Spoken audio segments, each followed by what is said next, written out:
Guys, welcome to the channel. My name is Bit and here is a deck profile for the May 2020 ban list. A few things have come off the ban list, a few things have gone on the ban list, and the things that actually have gone off the ban list, they do hurt us a little bit. However, we have gained the second Pot of Desires, which does add consistency to this deck list. Also, prank kids are no longer a thing, so we can actually do really well in this meta, hopefully. Right, so before we begin this deck profile, remember to like, share, subscribe and comment on this deck list. We're a new channel and we try to do weekly trading card game videos. So in this deck we are playing 3 Rays. At this point 3 Rays is mandatory. You never want to see any less than that. And for this deck list I've actually gone with 3 Rows as well. Because if you do not see this card or Ray, you're not playing the game, simple as. So you want to see as many of those as possible. So those are the Sky Striker monsters. And then for the Sky Striker spells, we have 3 Widow Anchors.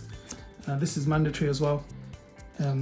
Take a target, negate, and then take if you've got 3 spells. But most of the time, if you just negate whatever your opponent's doing, that's good enough.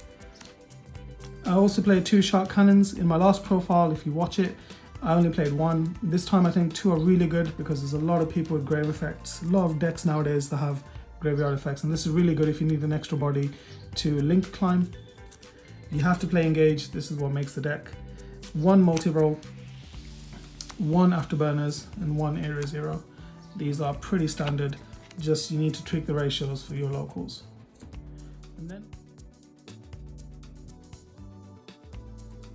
And then for the hand traps, you have to play 3 Ash. There's never a format where this is not viable unless they actually ban Ash.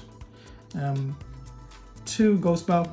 Now the reason for Ghost Bow is mainly because of Despia. If you Ghost Bow, they're branded in red.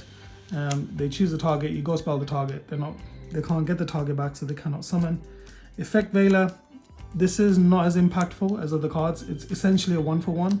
You trade with it, but in this deck, I do run the Selene package, so I do need the extra Tuner and Spellcaster, so I'd use that. And 2 DD Crow. Again, loads of people rely on the graveyard to banish. This hits Sword Soul, this hits Despia, pretty much hits Sky Strikers as well. You can get rid of their Ray if you're playing the mirror match. This is really good in the mirror match, so that's why it's there. And 3 Imperm. Again, just like Ash Blossom, you always need to have 3 of these.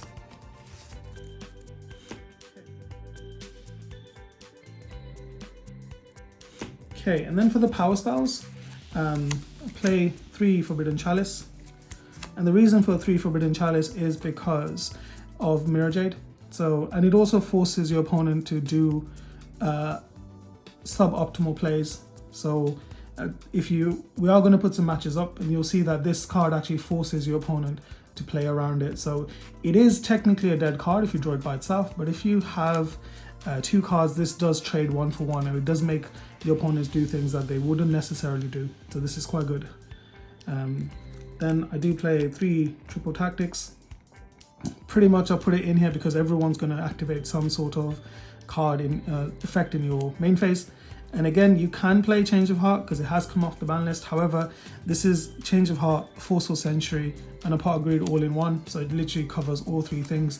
You've just got to make sure your opponent activates something. And in this meta, everyone's going to be activating stuff, even the rogue decks. And then the freshly released from the ban prison, Pot of Desires.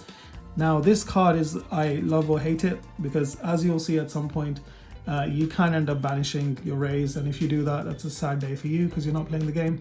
So make sure that this is the last thing you activate if you do have it, because you want to get your Engage, you do want to get your Rays as well, so do not activate it straight away. But 2 does add consistency, and that's why I'm playing 3 Rose, 3 Ray, so if you do banish 2 of them, you still have the others to play with. 1 Rota, Reinforcement of the Army, search Ray, search Rose. 1 Terraforming, so you can get your field spell. 1 Upstart. So this is a 39 card deck. I play 1 Call By, amazing.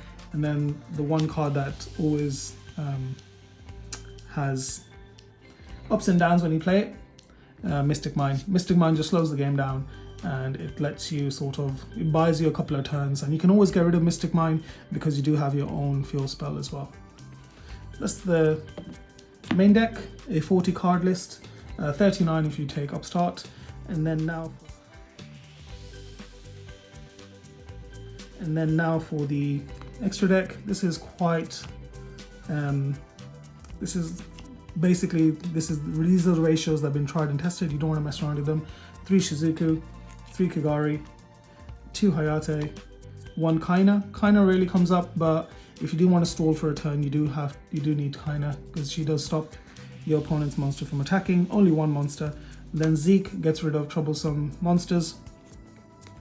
And just remember that they do come back after the next standby phase. With Zeke, I use 1 Dark Charmer. Again, Despia.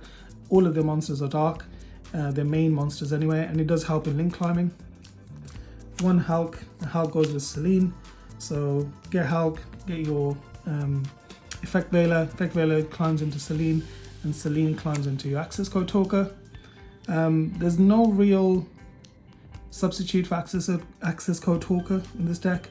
You could play Borrow Sword, but you'd have to change your deck around. So unfortunately, this is an expensive card, but you do need it if you want to play this deck optimally. And then the last card is actually a flex spot. You can have whatever you want. I use Nightmare Unicorn, and the main reason I use Nightmare Unicorn is to shuffle back Mirror Jades. You don't want them on the field. You don't want their effect, their Raigeki effect going off as well, so this helps in that case. Okay, that's the extra.